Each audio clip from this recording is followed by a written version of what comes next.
Hey folks, it is time for some coding. So I am going to walk you through all of this very, very slowly because to be completely candid, when I first, got the assignment to teach this course, I was really nervous about all the coding. I am, a theorist who did a lot of chalkboard stuff. So I didn't really have to do a lot of coding in my past. So, um, I want to walk everyone through this super slowly so that it's not, um, crazy.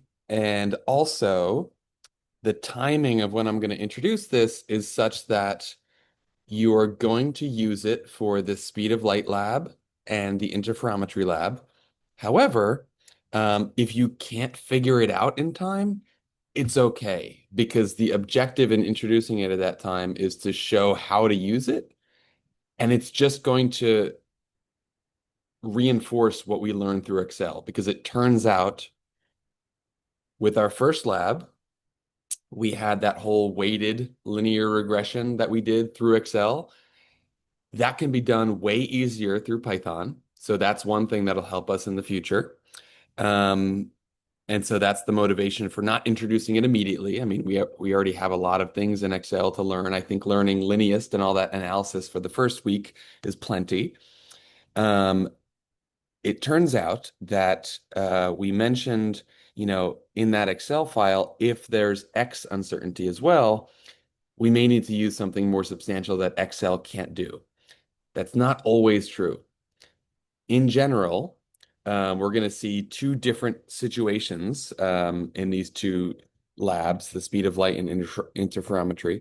In the speed of light, the X uncertainty is going to be the same for every single data point. And it turns out that will mean that we don't actually have to use this big, beefy orthogonal distance regression instead of least squares regression. And the next case, the interferometry case, is one where there's only X uncertainty. There is no Y uncertainty. So it's kind of flip-flopped from what we saw with the diffraction data. So in each of those cases, it turns out we won't actually need to use this orthogonal regression. And so what I'm going to do in this video is just get everyone set up, right? How to download this thing, how to open it, how to read data. So first things first, we're going to click on this link in the syllabus. And I also have this linked in the Intro to Python tab in Blackboard. You can click on this thing right here. We'll bring you to this page where you can download it.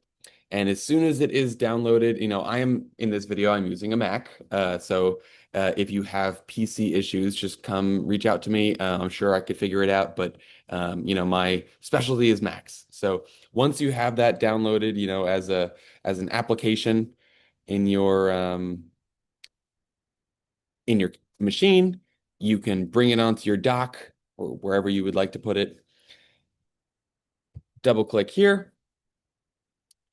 And now what it's going to do is it's going to open a window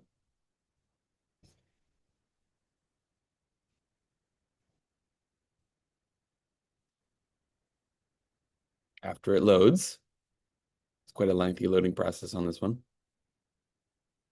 And the one that we're going to be doing is called Jupyter Notebook. So Jupyter Notebook, we're going to press launch. And what it's going to do is open something called the terminal because it's effectively linking your computer to the internet. So that when we open this in, and you'll see it, doing all these crazy commands and things like that. Just let it run. Don't need to touch anything in the terminal. It's doing everything itself. Extension has been successfully linked, and then it will open in some kind of browser. For me, I'm using Firefox. And now we will have access to all our computer files. So these are all our computer files. I pretty much put everything on my desktop. So I'm going to double click my desktop. And all the files that I've been working with for this are in my Intro to Python folder. So I'm going to click Intro to Python. And we'll get to these in a second, all these little text files and Excel files and things like that. I'm going to open first this file. This is the Python starting point. So this is what Professor Brown would supply at the beginning of the semester. That's what I started with. So I'm going to click on this thing. And it's pretty bare bones. There's not a ton in here. Kind of leaves it to you to import your data. leaves it to you to, define your data and plot the data. So I think it might be a little bit more useful. Again, if you have any anxieties about coding like I do, um, I would like to give you a little bit of a boost on this one. So what I'm going to do is use this video in, you know, addition to my version of this file. So that is what you're going to see in this ending point. This is more or less all the work I did over a few weeks in the summer to get familiar with Python, up to the point that we'll be needing it for the first few weeks. So instead, I'm going to get out of this, leave page, go back to my Intro to Python folder, and I'm going to click on my Intro to Jupyter Notebooks. And one extra thing I'm going to do here is click on this button here. The reason I'm going to click on this button is because it gives me a lot more user interface. Now I can see everything else that's inside my folder, which is going to be pretty important. So let's go line by line, and I'll return to that in just a second. So the first thing we need to do is import the libraries. Basically, this is calling all the functions that Python will need for the duration of the time that we're using it. Math and NumPy are basically any math functions that we're going to need ever. This is for plotting things. This is for optimization or curve fitting, how we're going to use it in this video. In the next video, where we start using the orthogonal distance regression, we're going to need a new function. It's called the orthogonal distance regression, ODR. That's what it stands for. Okay, so once we've loaded all these things, the way that we do this, you may be familiar with this, with all kind of, this is kind of the go-to for all coding things, Shift, Enter. So now all my libraries are there. Okay. Now I'm going to start loading in my data. This is where things get a little bit interesting. So I'm going to do an example where we're doing the, at first, we'll do the speed of light data. So what I do, this is a kind of an interesting process here. When I'm just in lab and I'm doing my speed of light, my data sheet looks something like this. I like to, include a big old blank column to the left, a blank column up top, and it's kind of messy. And in fact, the way that we do this lab is the light is coming out of the laser and bouncing off the mirror. So the distance that it travels, my independent variable, is this one. So effectively what I'm trying to say is this is not the Excel file that I want to turn into a text file because Python needs to read text files. What I want to do is simplify this quite a bit. So let me show you what I mean by that. I'll compare it to two different things. I believe I called it C data. So here's my kind of cleaned up data. These are all the things I need. I have my distance. I'm just calling it X here, just to not confuse myself. X means independent, not like X distance. So this is my independent data. Here's my uncertainty in my independent data. And I'm using the same ruler the whole time, so I use the same uncertainty. It turns out that's where we're going to see in the next video that we don't actually need orthogonal distance for this. And my Y data is my time. So now I have no, extra spaces. We're going to end up doing something with this first row because that's not technically any data we need.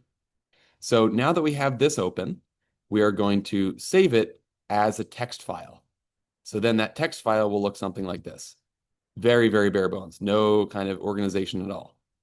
So now that we have it as a text file, let's head back over here and see what we're doing. So we are doing NumPy. That's our thing that's going to end up allowing us to read in data. mp.loadText. And I'm naming things, just super suggestively. X data, so that's my independent data, and that is my 2x. And I'm kind of like referring back to my old file at this point. So what I'm doing here is saying, this is the file I want to read. And the important thing is I need to have these files that I was referring to in the same folder as the file that I'm currently working in. So this, see the .ipynb, that's a a Python or a Python or a Jupyter notebook file, that file needs to be in the same folder as these for this to work. So I'm using this command, skip row, and the reason for that is because I don't need this. I don't need that row right there. But what I am doing, so right now I'm loading, oops, let's make this smaller. We don't need that right now. Move this over here. So what I'm doing is I'm loading the first column, use column 0. Everything starts at 0, at least for the columns anyway. Starting at 0, here is all my X data. Sigma, I'm using the Greek letter sigma for my uncertainty. That I'm using delta over here. Delta, sigma, alpha, all of them, kind of same thing. Here's my uncertainties. There's my Y data, and there's my Y uncertainties. If I want to make sure all this was loaded correctly, I'm going to use this print function. Print, and then list all those variables here. So Shift Enter, and all my data is here. 1 through 2, that's my first column. 0.01, all of them for my second, my Y data, and my Y uncertainties. Okay, so now I have my data. I can plot it if I want. This is something that, if you're a coding wizard, you could do it in Python, but I would, personally just stick to Excel for plotting things. Excel has a great plotting thing. But just, to show that it can be done, I'm going to put my X data in there and my Y data in there. That's what my plot looks like.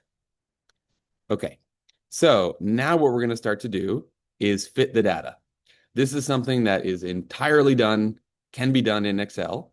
I just want to show how much, how we're going to be doing it in Python, as well as how much easier it can be in Python.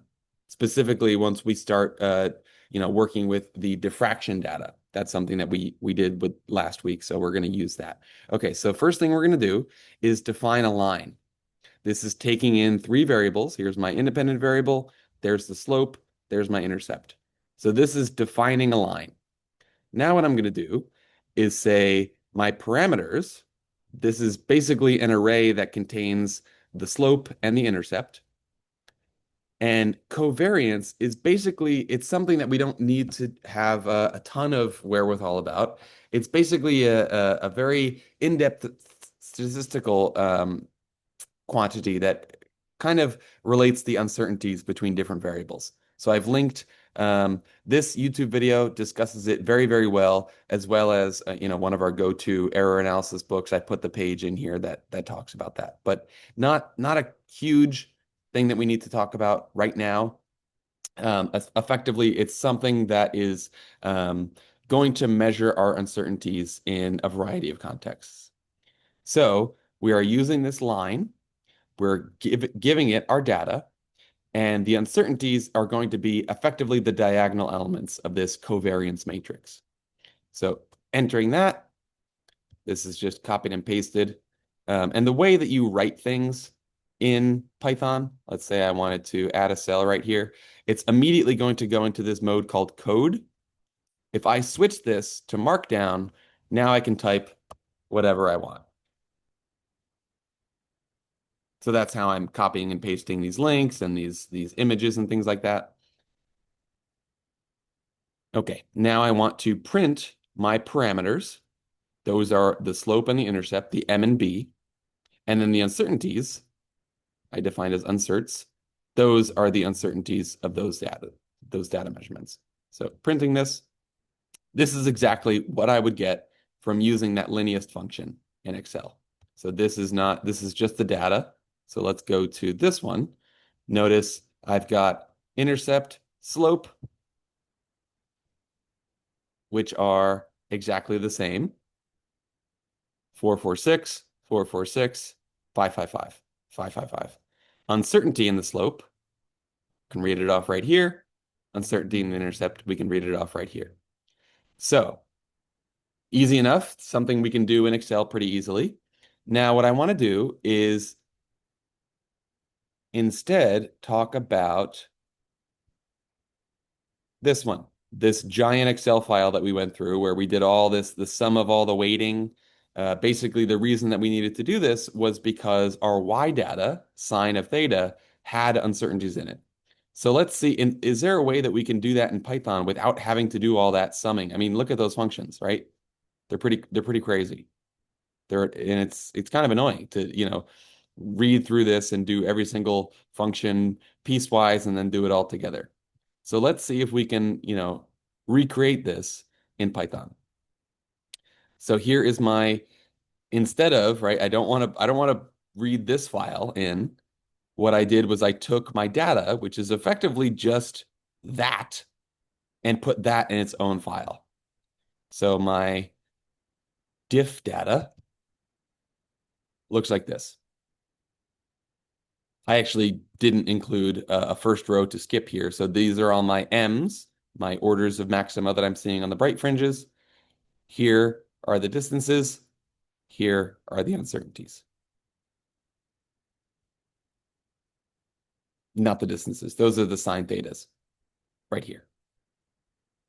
And the uncertainties are different because it's not just a distance that I'm measuring. Remember, all the distances were the same, 0.1 inch to 0.002 meters. So now we can get that out of there. And again, I saved that as a text file, so I'm reading that in. My first column is my M's, my orders, my maxima, order maxima. My sine theta, again, I'm just doing X data. I know that's my independent data. Y data, that's my dependent data. And then I'm just reminding myself what they actually are, M and sine theta. Okay, so reading these off, looks like I'm getting everything pretty much perfectly. 1 through 4. My sine theta is 0.12 to 0.48, and my uncertainties 0.003, 0.002. So I'm getting all those. Okay, now we're going to, instead of what we did earlier, where we did not include any uncertainty here, we're going to include it manually. So notice an extra thing here that's coming up is sigma. So sigma is the uncertainty in the y data. So I'm saying sigma is my sigma y. That's my third column here. And this is just, telling the function that I actually do want to use that. Okay. So now when I do this, oops, I need to load in all my stuff.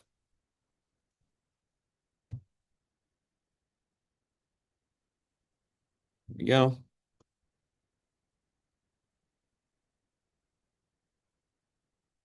There we go. Okay. So now if I head back over here, I'm seeing, what are we looking at here? This is diffraction data.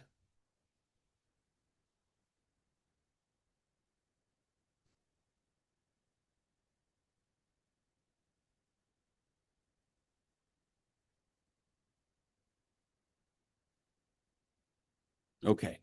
So up here, if we had done the same thing that we did with this data, the speed of light data, we would have ended up with something like this using the lineast. But now notice what's happening. These measurements down here, that was what we did after we saw all of this work being done, the sum of the weights and everything like that. But now that we've included the uncertainty in this function, we already have it.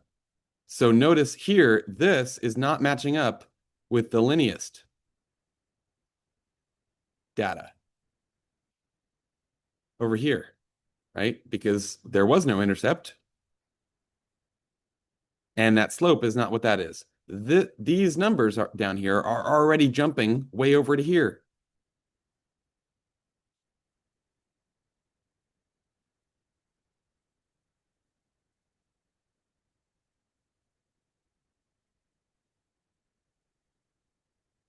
It seems one thing that I would like to do here is that I should not have a slope right? We don't need a slope in this function. So one thing I could try to do is define my line without an intercept,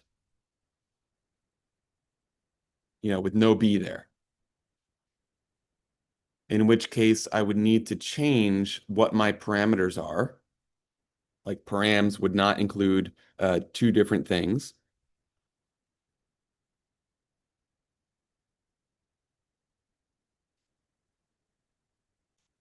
But it seems to be the case that even allowing for an intercept is yielding the same uncertainty in my slope here. So because we don't need an intercept, I think we can just ignore that. Well, hello, folks. I figured I would leave myself fumbling at the end of that video a little bit. I cut off like 8 minutes, but I left 2 minutes that probably could have been cut anyhow. So you all know the error I found myself in, that I was including an intercept, and that's why this, even though that did match up with what I was expecting in Excel, the fact that these showed up on the screen clued me in to think, oh, hold on a second. I shouldn't have an intercept. So something went wrong there. Indeed, the only thing that we needed to do to this was define the thing that the fitting algorithm is using differently.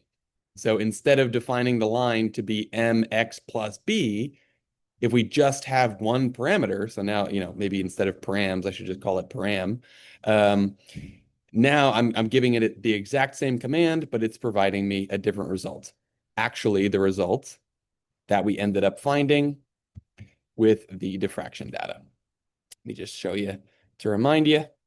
So this was the incorrect stuff with full, allowing for an intercept. And then down here, we ended up finding 223, 3 zeros, 496. That's exactly what we're seeing here. Okay, so that covers up how to more effectively do weighted linear regression in Excel. Now let's look at the week, the whichever lab you're doing this week, either interferometry or the speed of light. Both of them in each experiment are going to have uncertainties in the independent variable as well, which is not something we've seen before. With linear regression, you really can only have uncertainties in the y. It could be unweighted, in which case we just need to use this, very nice lineast function. If we have all the same error in y, then we don't really need to do this. Or rather, we don't need to do the whole, weighted business. If we have the same error in all our y's, or we're just using a standard deviation or something like that, we can just use lineast. But now we know how to do weighted stuff. So in the case of either the interferometry or the speed of light lab, let's just take a look at what those data sheets look like, just to give a feel for it. Let's do speed of light first. So remember, how does the speed of light lab work? We're sending it out a distance, and we're getting a time back.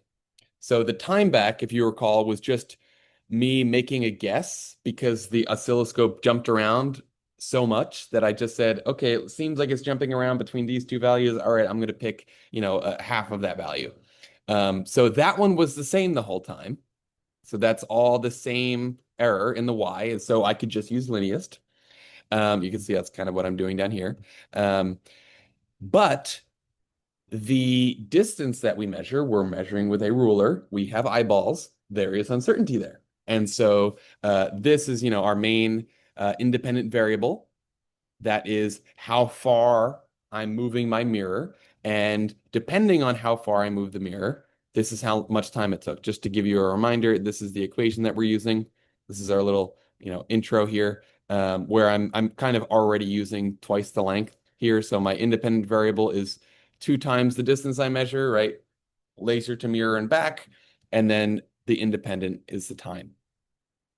Okay, so let's work through the difference we need here, because now, before we only had error in this quantity. Now we have error in this quantity. It turns out you cannot do regular linear regression when there's a error in your X quantity. So we're going to need to do something called orthogonal distance regression, which doesn't take just the horizontal distance, vertical distance into account. It kind of takes a square diagonal and tries to minimize that distance instead. So we are going to need a new function. Let's hop over to, I believe I took those out of this intro document. Yes, I did. Let's do speed of light first. Okay, so I've got a new function. This is the function for it. I just will always link, if we're ever doing new packages or anything like that. So we're using the SciPy, again, coming from this kind of library that we're importing. Then we've got SciPy ODR. That's our orthogonal distance regression.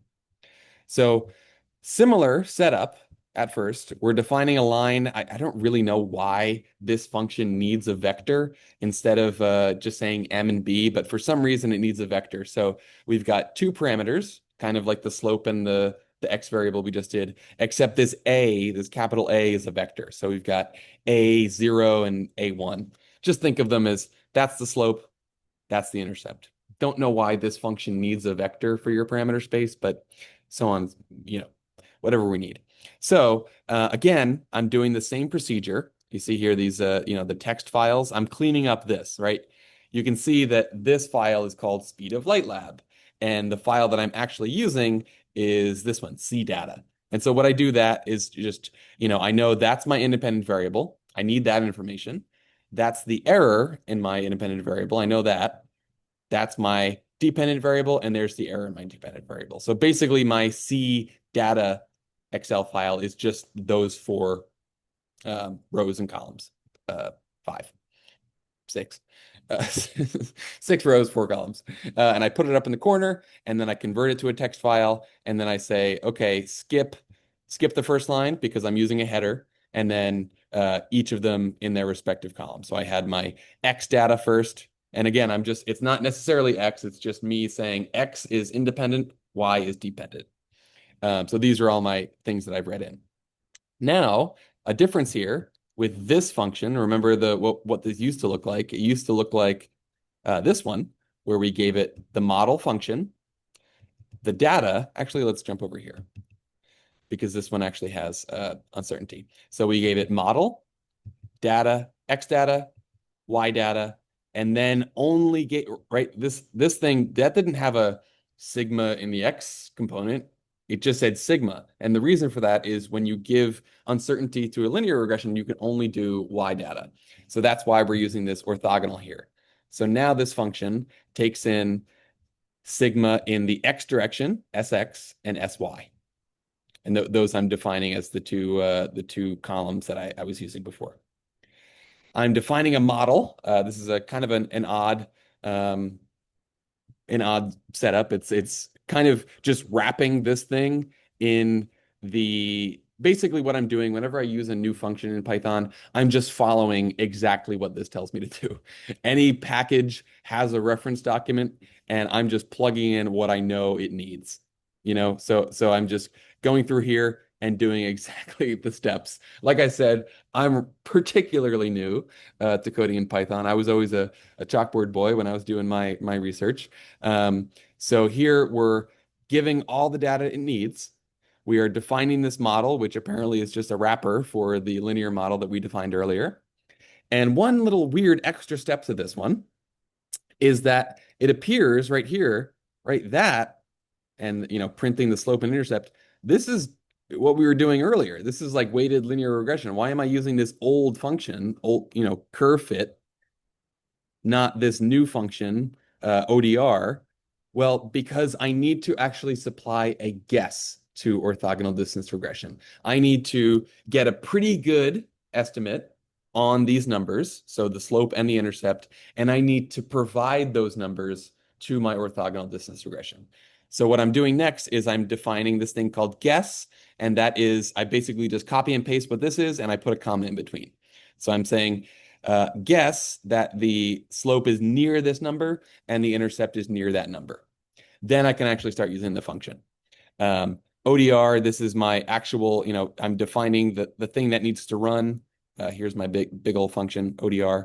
I'm giving it the data, I'm giving it the model. And again, this model is like a wrapper for my linear model thing, just the equation for a line.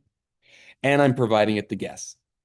So now what you'll see is a particularly not exciting result, um, which is that in this particular case, because the X uncertainty is the same the whole time. Remember when I said earlier that if the uncertainty in the Y is the same the whole time, we don't need to do any weighting? Turns out, special caveat that I've discovered, if the X uncertainty, let's look at our, we don't need this anymore, our speed of light, we were using the same ruler the whole time, right? So not only was the Y uncertainty the same, that, if we didn't have this, if there was no delta 2x column, then we could have jumped straight to lineast. However, because technically this is here, there is X uncertainty. So I want to tell the computer, okay, do that, but it's doing the same thing for every single data point. So it actually doesn't change anything. You'll see the results of my orthogonal distance. This, remember, this beta is basically my parameter space, effectively. This beta that they're outputting is basically the params from before. So this is my slope, and that's my intercept, which are identical to what Linnaeus provided me. So it turns out in this particular case, if the X uncertainty is exactly the same throughout the whole thing, I can actually just use Linnaeus. It's not as cool an explanation as the interferometry explanation, but it's the same explanation because it turns out with interferometry it's the same result as well. So let's close this and just remind ourselves what this interferometry looks like. We are counting how many maxima we get as the gas expands in this cell. So we're taking note of the maxima. So remember, we're counting from down here. So 1, 2, 3, 4, 5, 6, 7, 8, all the way up to 20 in my case, and the pressure at all those numbers. And for this one, remember, like, what are we trying to plot here? We're trying to plot, let me go back to the theory intro for you. We are trying to plot n on the y-axis, which does not have an uncertainty. It's just a number, 1 through 20, and p on the x-axis. Okay, so this should be different, right? Because now we're not using a ruler. The uncertainty in this number depended on the Gaussian fit, right? This plus or minus down here was different for every single thing we measured. So look at all those numbers. They're all different. We should get something more exciting. It turns out we don't because of the Y data. But let's just run through it and see what we end up getting. So same thing. I'm just kind of doing my I don't know why I keep including this. I guess I just copied and pasted my intro file and just changed some things down here. Uh, okay, here we go. Basically, everything else is the same. Again, I'm doing exactly the same thing. I'm exporting this with only, this is my whole data sheet. I don't want all that. I create a new file with just that information in it. I send it to a text file, and then I read it in with my program. So I'm doing the same thing here, but look, I'm not including a Y uncertainty because it's just numbers. It's just 1 through 20. Doing the same thing, defining a line, getting my guess, right? We need to do the weighted linear before we actually do the orthogonal distance regression. And here I'm not including any uncertainty because remember, linear only works with Y uncertainty, and there isn't any. So once I get down here, I'm putting this guess in. That's my guess. That's the slope. That's the intercept. I'm running my thing, and look at that. It ends up with the exact same number. This one's a little bit more rewarding, at least a little bit. The other one is a kind of a more deeper statistical issue. This one is just based on the way that orthogonal distance regression works. Remember, I told you it was kind of like minimizing the orthogonal distance instead of just the vertical. It turns out that orthogonal distance regression or Deming regression is basically the uh, orthogonal distance regression that most people use. That was, the first one, the major one that people do it. Um, so that's another way that you'll find it.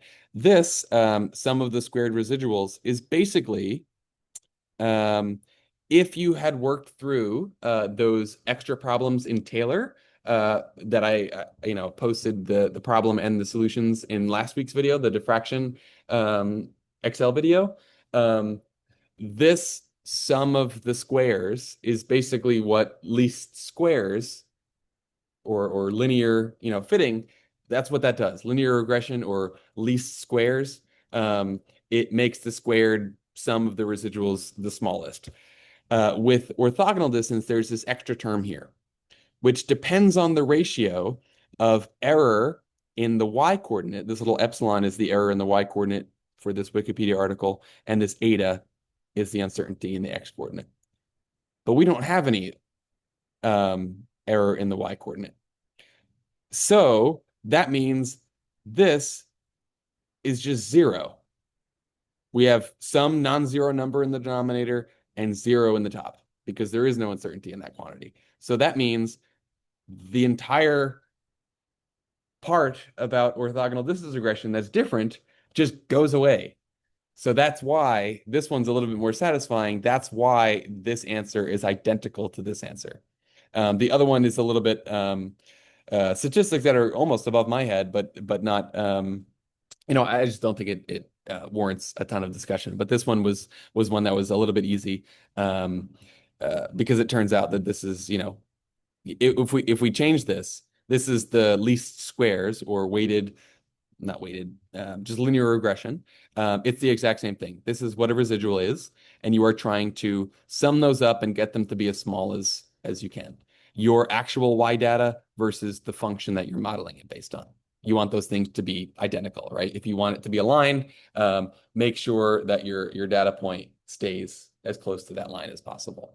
And it turns out if you just take that function away, this is identical to that. It is taking your function, subtracting it away from your actual data, and that's exactly what's left over. If you say that that's zero, then there's nothing else to do. So yeah, that is technically we will for sure in this class encounter instances where there are different y uncertainties and different x uncertainties, and we will need this. It turns out that in these two particular labs, we actually don't. Lineast is actually, it boils down to exactly what this function would be doing anyway. So hopefully this is just serves as a good Python introduction. And because now we know how to do this, I think at this point we can, you don't necessarily have to be doing everything in Excel. You can start transitioning over to using Python. So have fun with that. And yeah, let me know if you need any help. I'm new to it too, so all questions welcome.